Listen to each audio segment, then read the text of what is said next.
What a game. Welcome into the SEC on CBS postgame show. Florida and Alabama in an absolute thriller. Look, it wasn't the high scoring, high flying. You wanted this game to go obviously over the total, but it was wild in the end. And you think back to the end of the first half, right? A missed point after. No question. That's how the cookie crumbles sometimes when it comes to gambling. You know, the highs and the lows. But I can tell you this much. We saw some real good competitive football from both teams. You look at the fast start from the Crimson Tide, 21 points in the first quarter. We saw adjustments coming primarily from Florida's defense being able to neutralize and slow down Bama's offense. And then Emory Jones, he grew up big time in this ball game, especially in the second half. You know, you look at the costly interception. The pressure got there. He had a defender right in his face that led to that interception. But outside of that, guys, Emory Jones played some pretty sound, efficient football, especially making things happen with his legs. So Florida, it was a loss. And there's no positive things when you look at any positive points coming from a loss. But I can tell you this much. They competed in this ball game, and they could have won this ball game. They could have. They could have if they kicked that extra point. It's a 21-10 game, and then this game coming down to a critical 2-point conversion, and the Alabama defense stuffing the Gators at the goal line to basically survive here, right? It was a lot like last season's SEC championship game when Alabama survived a 6-point win. Today, a 2-point victory as Alabama wins its 8th game in the series against the Gators. Get right to the site, back out to Gainesville. Welcome in Gary Danielson. Gary, it was a frenetic ending there with the clock not on, the officials having to score it on the field in terms of holding how it would play out. But you mentioned this on the broadcast in terms of how this game came down to the possession at the end there. Didn't convert the 2-point conversion, but earlier in the game missed the point after. If I had told you this game was going to come down to a 2-point conversion, what would you have said? I would have said we're going to have a big audience for this game. And, Hakeem, thanks for having me on again. It's life in the SEC. As we opened the game, I told Ness, I said, Ness, for me, doing college football, and I've done a lot of games, national championship games, nothing's more fun for me than to watch a highly rated team go on the road in the SEC and take on a legitimate contender. And again, it lived up to billing. That's kind of why we do these type of games. They're really fun. I think early on, you look at the game, it's 21-3, and you're thinking 21-9. You're thinking, okay, this is going to be another Alabama easy victory. And then Florida comes back in the second half and really puts together some great drives. Emory Jones, what did you learn about Florida? What does it say about Dan Mullen and the Gators to really challenge Alabama? That's a good question. I really didn't learn anything about Dan. I'm one of his biggest fans. I think the best play caller, him and Lane Kiffin, maybe the two best play callers in all of college football. He can sense and find pressure points in a football game. He knows what Emory Jones can do. He can throw good enough. And then he adds the option to it. He rotates his backs. He finds and probes and keeps the defense off balance. And after a while, he was just ahead. He was in control of the game. He had Alabama's defense kind of chasing their tail. And the fact that Alabama could not really run the ball, the front seven for Florida really changed the game and turned out to be right down to the end a game anybody could have won. Nick Saban improves to 11-0 all-time against Dan Mullen. We know what happened last week against Mercer. Certainly, Nick Saban wasn't happy with his team, the penalties, the slow start. What's his message after this game? I think he takes his team inside and says, listen, it's never easy to win a championship, okay? Nobody's going to walk through a conference like the SEC. You go on the road, they've got good football players. One of the toughest things, somebody said, what's the weakness for Alabama? This week I was doing an interview. So I don't know if they have a weakness, but the fact that everybody gives them their best shot every week means that you have to play at a high level. That's what's so amazing what Coach Saban has got out of his team over the last 12, 13 years. They play at a high level. They don't beat themselves. If they get beat, it takes a good game from the other team. It takes their A game. There were ways that Florida could have won this football game. They started out, as you mentioned, a little slow. I think the 2 prior games did not help them. I think once they got up to the level of play that they needed to compete against Alabama, they found their football game. But as mentioned before I got on, you never like to lose. But I think considering you're in the East, and that game, you still got in front of you controlling your own destiny. You're going to play a great Georgia team. You look ahead, Tennessee at Kentucky. I mean, you say we can beat anybody if we want to get in the SEC championship and face these guys again. We just got to play Gator football, and it's good enough just being ourselves. Alabama wins its 8th straight game against Florida. Gary Danielson joining us post-game here on CBS Sports HQ as Alabama does just enough to beat Florida on the road. Gary, thanks. We'll see you next week in Texas. All right, thanks for having me on. It's always a pleasure. As mentioned, battle of unbeatens at Jerry World. Texas A&M against Arkansas. The SEC on CBS Game of the Week, 3:30 Eastern on CBS. Can also watch it live, streaming on Paramount+. The SEC on CBS Game of the Week back in a big way. A rematch of the SEC Championship. #1 Alabama, the reigning national champs, visiting Florida. First meeting in Gainesville since 2011. A rematch of last season's SEC championship game. Alabama going on to win the national championship. Some new faces this year. Bryce Young in at quarterback. Bama looking to win their 8th straight against Florida. Dan Mullen looking for his first win against Nick Saban. Crimson Tide opening drive. Jace McClellan, 7-yard touchdown, tied up 7-0. 42 straight wins when scoring a touchdown on the first possession. Next Tide possession. Bryce Young to Jaleel Billingsley, 26-yard touchdown. It looks at this point like Alabama's going to run away with it. Yo, you talk about a hot start. I mean, that was hibachi grill hot for the Crimson Tide. 14-3. Then following an Emory Jones interception, Young to Brian Robinson. Makes a man miss. He's in for 6. Alabama scored a touchdown on its first 3 drives of the game, up 21-3 after 1. I said they were hot. They were. Bryce Young, 12 of 18, 138 yards, 3 touchdowns. After 2 straight Alabama 3-and-outs, Gators respond. Malik Davis, 26-yard scamper into the end zone. Wow, huge run. Big-time answer by Florida. So it's 21-9 before the extra point. Chris Howard. Come on. For the extra. This hurts in so many ways, especially when you had the over. Who all had the over? Who all had the over? I had the over. And that would have much bigger implications later on.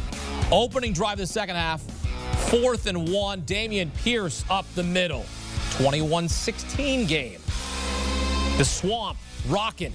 Then after an Alabama touchdown to go up 28-16, Florida strikes back. Emory Jones keeps it himself. Good decision, kid. It's a 28-23 game. Yo, Emory played pretty good football. Outside that interception, was very, very efficient. Bryce Young and the Tide looking to hold off the Gators' push. Following Alabama possession. Young, wide open. Just run it in. He's a quarterback. You don't want to get hit. Hakeem, come on. When you played quarterback, did you like getting hit? I didn't play quarterback. See, that's why. You didn't want to get hit. Come on. Be open to the contact. This is Alabama. Let's go. No contact. Had a chance there for the touchdown, but out of bounds by Cameron Latou, so they settle for a field goal to go up 8. Ensuing Gator drive, Dameon Pierce, 17-yard touchdown, 3 straight touchdown drives for the Gators. Chomp, chomp. Got to go for 2 here.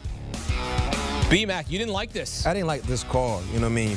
Utilize your athleticism, the athleticism that you have in your quarterback. Put him in space. Give him a 2-way option, running or passing. 2-point conversion, no good. If they make that extra point at the end of the first half, they kick the field goal and we're tied at 31. Instead, they have to go for 2, and they do not convert. And the over would have hit. That's true. That's also very important. Yeah, good point. Good point. Brian Robinson ices it, and Alabama survives, winning 31-29. Nick Saban improves to 11-0 all-time against Dan Mullen as the Tide win their 8th straight against Florida. It's also their 32nd straight win against the SEC East. Also their 43rd straight win when scoring a touchdown on their opening possession. Florida plus 14 in this spot. They covered in last year's SEC championship game. They do so in the rematch on this Saturday. Nick Saban post-game.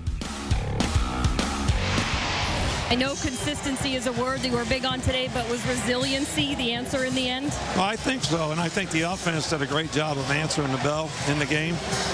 You know, we didn't stop them on defense. We had some long yardage situations. We didn't execute very well. But the offense always answered the bell, and I think that was the key to the game. So, but our team needs to learn how to just maintain intensity throughout the game. I thought we got tired on defense. They looked a lot quicker than us. But, you know, we got a lot of good players. We just got to get them to play a little better. And you could talk Bryce Young's ear off until it was blue about what it was going to be like here, but he had clock issues down the stretch, and he was the true field general. What do you have to say about his performance? Well, he did a good job, but I also about had a heart attack a couple times when the shot clock's down to 1. All right, and we're, you know, but he did do a great job. He managed the game well. You know, one of the things that was an issue for us is we like to go on clap, and the center couldn't hear the clap, so we had to go on silent. And when we went on silent, you know, we got a couple penalties because we weren't all on the same page. It's what happened on the 1-yard line with all the noise. So, but for the most part, guys did a pretty good job. Thanks, Coach. Appreciate it. Thank you. Nick Saban, their postgame with Jamie Erdahl on the SEC on CBS Game of the Week.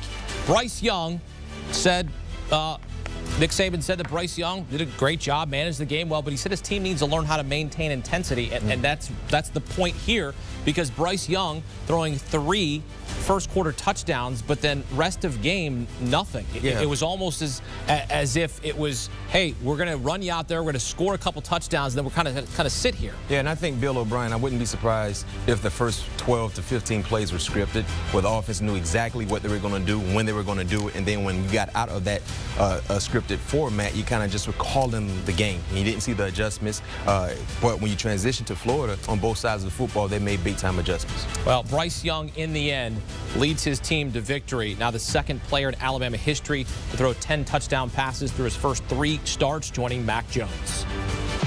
Let's welcome Barrett Sallee into the mix here post-game. And Barrett, this game was wild because you consider the missed extra point at the end of the first half. That ends up being somewhat of a difference because now you got to go for 2 at the end of the game, and the Alabama defense stuffs the Gators, basically forcing the game decision by Dan Mullen, and BMAC saying, I wish we had another look at that. Your reaction to how this game played out as Alabama survives? Yeah, college kickers, right? They always have the final say one way or the other. But no, I think this game was so interesting because, like BMAC said, it felt like the first few drives were scripted, and then Florida's defense came to play. The biggest series of events occurred in the third quarter, though, when Bryce Young came out of the locker room. He was 5 of 8 for 55 yards in the third quarter. He answered a touchdown drive with a touchdown drive of his own. Florida went down, scored again, and then Bryce led a field goal drive.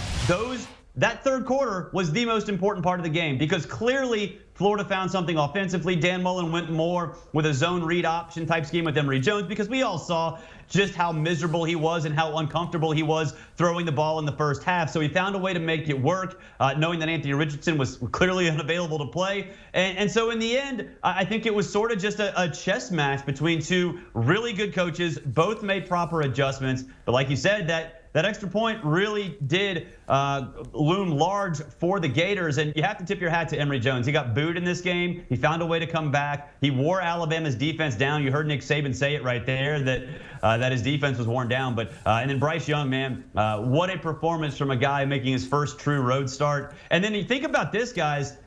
For not just Bryce Young, but everybody who was on the team last year and this year for Alabama. This was the first hostile environment they'd seen. Limited crowds last year, including in the playoff. This year, they have a neutral site game and a game against Mercer. This was a big game atmosphere that some of these guys, a lot of these guys, had never played a meaningful part of at all, ever, whether it's home or away. And so I think it shows just how well coached they are and how disciplined Nick Saban has his crew. And I can tell you this much, when you transition to Florida, primarily on the offensive end, Emory Jones started off a bit Rocky, I think you can say that about the entire team. But when he settled in, he played pretty good football. That interception, I mean, he had a defender right in his face that led to that costly interception. But outside of that, he was efficient. And I'm starting to think, and I understand being a former player, you're at your best when you're involved in the ball game. And I would think the same thing would be said at the quarterback position. The more repetitions you get, the more reps you get, the better you're in the game, the flow, the chemistry, the rhythm. So I think Emory Jones is a better quarterback when he's not in rotation, in and out of the lineup. So if you're Dan Mullen now, you have something to consider. We all do believe Richardson is the more talented player. But if you're going to ride with Emory Jones as your starting quarterback, you have to find a way to keep him more involved, because he played probably his best football game against the #1 team in the country, and they still had a legit shot to win this ball game. They didn't lose because of him. Do you think Anthony Richardson should have played in this game? I don't think so, and the reason why I say that, number one, I think when you bring in a different quarterback, you mess up the rhythm, because quarterbacks throw the football differently. Right? As a pass catcher, you may catch the football, or you may get accustomed to seeing the football come out a different way from Emory Jones. And then when Richardson in the ball game, it's a different flow. The velocity might not be the same. And this is the same thing with the entire offense. This offense in the second half primarily played good football. They got off to a slow start. It wasn't because of Emory Jones. The entire team got off to a slow start. So me personally, to answer your question, no, because when you bring in a new guy, it messes up the flow of the offense. When I played cornerback before I became a starting player for Florida State, I was in rotation. It took a while for me to get into a rhythm. And then when I got into a rhythm, guess what? I was standing on the sideline. So when you're in and out of a ball game, especially playing the most important position, it's hard for you to be able to display your best when you're in and out of the ball game. Barry, in terms of Emory Jones going forward now, what does this game mean for him? They come up short, but what does this game mean for him in terms of his stranglehold on the starting job? Well, I think obviously Anthony Richardson was not medically cleared enough to play, because he would have gone in, because Dan Mullen had put him in the third series in each of the first 2 games.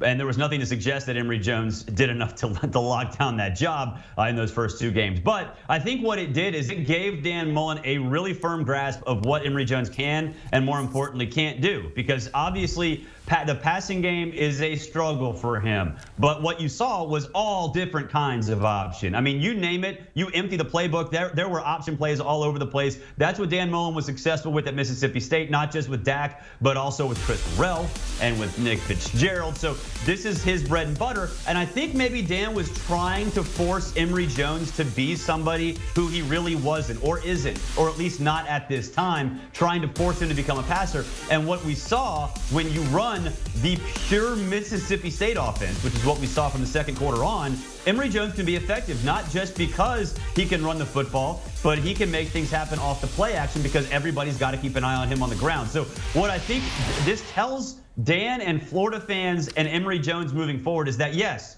there's a path for Emory Jones to be the long-term starting quarterback at Florida, but he's limited. They have to work on those limitations. They're going to have to find ways to coach around those limitations in key spots. And then when you play cupcakes, give him a lot more of the offense to help him get those reps that BMAC talked about. Florida ran for nearly 250 yards. Yeah. Clearly establishing the run game. We saw multiple guys carrying the football. When you see that, and you see Florida challenging a team like Alabama, what do you make of that when you say, hey, we're going to establish the ground game, we're going to just pound the ball down your throat? There are some holes in Bama's defense. Remember, we came into the season, especially after that Miami victory, like, wow, Bama defense on all 3 levels. This might be one of the best defenses we've seen coming from Tuscaloosa in quite some time.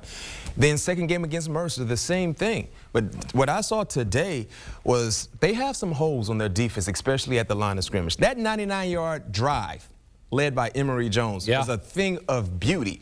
And they found out what they could do that would be successful against Bama, and they just kept going. They kept going. They kept going. But I can tell you this much, Hakeem and Barrett, if you're going to have success running the ball against Alabama, your quarterback has to be involved in the running game. He has to be involved in the running game. There are a lot of offenses that have mobile quarterbacks that can be utilized in the running game, and there are some offenses that don't have that option. But you have to guard 11 offensively. If Bama has to guard 11, meaning they have to guard that quarterback as a running option, then they can be had, and they were had today. Yeah, I think the issue with Alabama's defense, linebacker there, I think, pretty set. Secondary, we know what they are. But the defensive line, on the interior of the defensive line, I think needs a little bit of work. We saw Christopher Allen go out with a fractured foot in the opener against Miami. And we saw Will Anderson sort of nicked up, he was in this game, but I think it was clear that he was not 100%. So it feels like to me that Alabama's strength is on the edge of the front seven. And guys like DJ Dale, LeBron Ray, some of these other guys that are on the interior that are supposed to be veterans just aren't playing as consistent as they should. Now, you saw DJ Dale with a great tackle in the fourth quarter, shoestring tackle, I believe it was of Damian Pierce, to force a fourth down or force a third down. Those plays happen, but consistency inside on the defensive line and even at middle linebacker, it doesn't feel like Alabama is where it should be. With that said, they went on the road, they survived this game. This is the kind of game, and I've been around Nick Saban for a very long time, he absolutely loves that his defense did not play that well, because that gives him a lot of yelling opportunities in practice this week. But I think interior defensive line, up the middle linebacker spots as well are the two areas where, maybe they're not as finely tuned as they need to be. Nick Saban said that his kids need to maintain their intensity throughout the game. With this result, Barrett, does it change your opinion about this Alabama squad? Not really, because you look around the country, what can you say about some of the other national championship contenders, right? Oklahoma today against Nebraska, all right. Georgia, we haven't really seen them do an awful lot offensively. JT Daniels has been hurt, so you don't really say an awful lot about them. We know what Oregon is, but it's the Pac-12. Can they do it consistently? So you look around, it's just none of these top-tier teams really look invincible like Alabama did last year and like LSU did 2 years ago. And to me, that's great. A lot of people around the country, the casual fans, get really upset because it's the same old stuff every single year. Well, if you got a bunch of imperfect teams at the top, then you're going to get a lot of upsets. You're going to get a lot of chaos. And right now, yeah, Alabama's an imperfect team. There are no perfect teams right now. This team is not like last year that can just steamroll through. I mean, think about it. The last time Alabama got tested in a game was in November of 2019 when they lost to Auburn. That was the last time they got tested. And so, that you're working through those imperfections. It's good for the sport. And right now, Alabama's just one of those imperfect teams that's probably still going to hold on, and rightfully should hold on to the #1 spot in the AP Top 25. Yeah, Barrett, they're the best team in the country, hands down. The thing about Alabama, when you win a championship, you're getting every opposing team's best effort. And like you said, Barrett, earlier in the show, this was their first legit road test in a long, long time, in over a year. And this is a young quarterback who just officially made his third start and still threw 3 touchdowns in a very, very hostile environment. So this team is learning as they go, but they're still winning ball games. And the thing about this team, they have the best coach in college football. So some of the holes that we've talked about on the defensive side at the line of scrimmage, some of the miscommunication woes on the offensive end, they will correct those things, and they will be a better ball club next week and then going down throughout the rest of their schedule. Because I agree with you as well, Barrett, when you look at some of the national contenders that we felt had a legit shot to get to that point in college football, they all have major concerns. So I don't look at Alabama and say, you know what, they're not the best team in the country. I still do believe they're the best team in the country. They just went into a very, very difficult place, and it was a difficult competitive game for 4 quarters. But at the end of the day, they had enough to win, and that's all that matters. Is Nick Saban frustrated after this one? Hands down. He is. No question, he's frustrated. Yes, he's going to say, wake up. Frustrated, but in a good way. Yes, that's why he is who he is. Yeah. He don't just, we got through, we win. No, he's probably still yelling. Barrett talked about he has a reason to yell throughout the week of practice. He probably still yelling right now. He's telling D's jokes. Oh, he's yelling and he's smiling. He's smiling that he's yelling. That's why he's smiling. Sometimes you just got to get the win, even if you're Alabama. They have owned Florida in this series. They have won 8 in a row in the series against the Gators. A 2-point win on this day. The last 2 games against the Gators, winning by a combined 8 points. Yeah, remember I said I'm afraid to take Bama laying the points. I'm with you. I had nightmares from last year's SEC championship game. I'm with you. Barrett Slee, great stuff as always. BMAC here breaking down post-game Alabama and Florida as Alabama wins it 31-29 in the first SEC on CBS Game of the Week. Hey, Check out BMAC on his podcast, All Things Covered, with former LSU star and Vikings corner Patrick Peterson. Entertaining and engaging, talking to some of the biggest names in both the sports and entertainment worlds. All Things Covered. Download and follow today. Do you want a sports network that delivers everything that matters about the game? The highlights, the picks, the instant analysis, no yelling, no fake debates, no politics. Hit the subscribe button and never miss a moment.